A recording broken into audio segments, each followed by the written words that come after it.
प्रिय मेष राशि बंधुगण, आज आम प्रथम संपूर्ण राशिफल सहित प्रथम स्वास्थ्य राशिफल तापर प्रेम आर्थिक एवं कर्मक्षेत्र विषय जानिबा। तेबे वीडियो को शेष पर्यंत देखंतु, चैनल को सब्सक्राइब कर दियंतु, वीडियो को लाइक कर दियंतु। मेष राशि बंधुगण, बाकी लोक माने आपनक विषय जहाँ भी भावंतु ना कहीं आपण को कहार दरकार नहीं। जदि आपण निज हृदय को खोलिबे तेबे आपण एकेला भी बहुत भल करि परिबे। किंतु यार अर्थ यह नुहे जे आपण जीवन सारा एका रहिबे एवं केवल निजर दक्षता जोगु निजस्व स्वार्थ को त्याग करी जड़े बलिदानी भूमिका नेबाकू चेष्टा करिवे।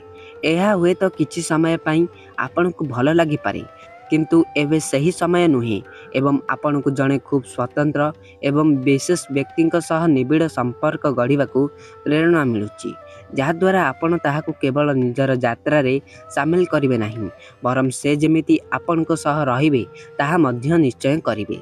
प्रथमे स्वास्थ्य राशिफल किपरि जीव आसंतु जानिबा। एही सप्ताह रे डाक्तर आपण को निजर प्राकृतिक इच्छा गुड़ी को पूरण करिवा पई परामर्श देइचंती। हाँ, आपण ठीक सुनिचंती। वर्तमान आपण निजर जीवनर नियंत्रक। आपण प्रकृत रे कौन चाहुचंती सेति प्रति ध्यान दियंतु एवं ताहा निजकू प्रदान करंतु। एमिति किछि जिनिस अछि जहा केवल आपण निजकू ही देई पारिबे। ताहा व्यक्तिगत विषय उपरे चिंता करिबा पई समुद्र कूल रे पाद चला यात्रा हेउ किंबा निज बॉस को सह कोनोसी गुरुत्वपूर्ण विषय रे खोलाखोली आलोचना हेउ। मन रखंतु, स्वास्थ्य केवल शारीरिक नुहे बरम मानसिक शांति उपरे मध्य निर्भर करे। जदि आपण निजर मन कथा शुणिबे नहीं तेबे यह चाप सृष्टि करि पारे। तेनु निज खुशी को प्राथमिकता दियंतु। जेउ काम कले आपणक भितरु संतोष मिले सही काम करिबा पई यह हेउची सबुथारु उपयुक्त समय। निज भितरर स्वर को चापी रखंतु नहीं, बरम ताहाको मुक्त भावरे प्रकाश करंतु। एही सप्ताहती निज प्रति यत्नशील हेबा एवं निज आत्मविश्वास को सुदृढ़ करिबा पई यह एक बड़ सुजोग। जेतेबेले आपण मानसिक स्तर रे सुस्थ रहिबे, आपणक शरीर मध्य स्वतः सुस्थ भावरे शक्तिशाली अनुभव करिबो। निज पई समय बाहर करंतु एवं निज इच्छा को सम्मान दियंतु। तेबे प्रेम राशिफल कौन कहूची आसंतु जानिबा। आज आपणक प्रेम जीवन पई एक गुरुत्वपूर्ण दिन। आपण निज प्रेम संपर्क रे बुझाबणा करिबाकू केते सहज मने करंती। आपण संपर्क रे निजर स्वाधीनता को केते गुरुत्व दियंती एवं साथी को निज जीवन रे केते स्थान दियंती, से विषय रे चिंता करिवार समय आसीची। एक सुस्थ एवं सफल संपर्क पाई पारस्परिक बा देवा नेबार सम्मानता रहिबा अत्यंत आवश्यक। जदि केवल जणे व्यक्ति सबु बेले सालिस करे तेबे संपर्क रे भारसाम्य रहे नहीं। आज आपण को देखिबा को हेबो जे आपण निजर व्यक्तित्व को हराई नाहंती तो, एवं सही परी आपण को साथी निज को प्रकाश करने को सम्मान सुजोग पाउछंती कि नहीं ताहा मध्य निश्चिंत करंतु।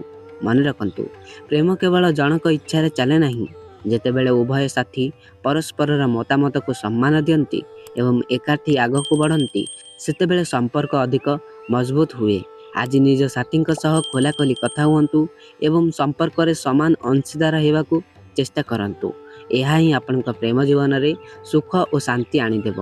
निज भावना को सठिक भाव में प्रकाश करने शिखंतु। तेबे आर्थिक राशिफल कौन कहूची आसंतु जानिबा। मेष राशि व्यक्ति विशेष, आज आपनक आर्थिक स्थिति रे किछि नुआ तथ्य बा रहस्य प्रकाश पाई पारे। परिस्थिति जहाँ भी हेउना काहींकी आपण निज भितर थिबा साहस एवं अग्नि को व्यवहार करी दृढ़तार सह आग को बढ़िबा उचित। आर्थिक निष्पत्ति नेबा समय रे निज उपरे विश्वास रखंतु। आपणकर जो दक्षता एवं क्षमता रही ताहा आपण को जेकोसी आर्थिक समस्या मुक्त करिबारे साहाय्य करिवो। डरंतु नहीं, बरम जणे सच्चा मेष राशि व्यक्ति परी साहसर सह निजर आर्थिक भविष्य गढ़ंतु। आपणकर आत्मविश्वास ही आज आपणकर सबुतारु बड़ संपत्ति हेबो। तेबे कैरियर राशिफल कौन कहूची ताहा जानिया पूर्व चैनल को सब्सक्राइब कर दिंतु, वीडियो को लाइक कर दिंतु। आज ऑफिस रे रही काम करिबा आपण को सबुतारु अधिक खुशी देई पारे, किंतु निज को पचारंतु आपणकर एही मनोभाव कौन सतरे काम प्रति निष्ठा। जदि आपण केवल परिवार दायित्व बंचिबा पई अधिक समय काम करुछंती तेबे निज को एते सहजरे मुक्त करंतु नहीं। कार्य एवं परिवार मध्य संतुलन रक्षा करिबा अत्यंत जरूरी। ଆପଣଙ୍କ ମନରେ ଅନେକ ନୂଆ ଚିନ୍ତାଧାରା ଅଛି, ଯାହାକୁ ଆପଣ ପ୍ରାୟତଃ ନିଜ ଭିତରେ ଚାପି ରଖନ୍ତି। ଆଜି ସେହି ବିଷୟଗୁଡ଼ିକୁ ନିଜ ସହକର୍ମୀଙ୍କ ସହ ଆଲୋଚନା କରିବା ପାଇଁ ଏକ ଉତ୍ତମ ସମୟ। ଆପଣଙ୍କର ଅଭିଜ୍ଞତା ଏବଂ ଚିନ୍ତାଧାରାକୁ ସେମାନେ ବହୁତ ପ୍ରଶଂସା କରିବେ।